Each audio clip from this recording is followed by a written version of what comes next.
movement I am demonstrating is a goblet hold for our forward lunge and a goblet hold for a reverse lunge. When performing a goblet hold, you want to put your palms right underneath the dumbbell head. Notice that with this dumbbell, I have the handle going right across the chest, so the top of the head is as high as my collarbone. My elbows are propped up just a little bit, but they're not sagging down and they're not spread out wide like chicken wings. That way, when we go for our lunge, the dumbbell can stay over our line of balance. The line of balance is from the knee, hip to shoulder, making that straight line. So if I were to have my elbows slightly down, I'm going to be encouraged to change the placing of my line of balance to maybe over the thigh, and you can see that there is no support of pretty much anything underneath the dumbbell here. So if I have it propped up high and at my chest, I'm going to be supported in standing up straight out of it.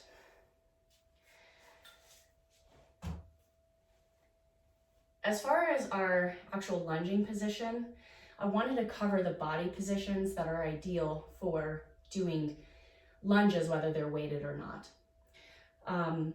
The first thing is to focus on your feet being about as wide as the hip as you step forward.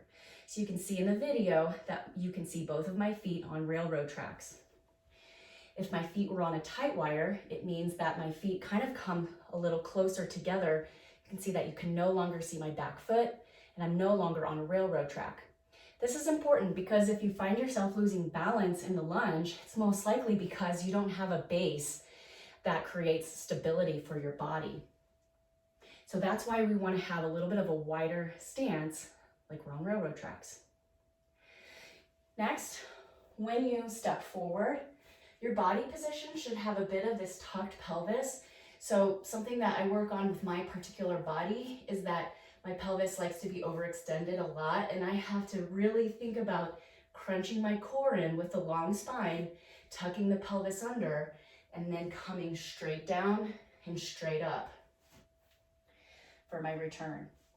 The next thing I want you to think about is how long your lunge should be. So you want to take actually a really nice big step forward, so that way when you come down, this knee is right over your heel or slightly behind it.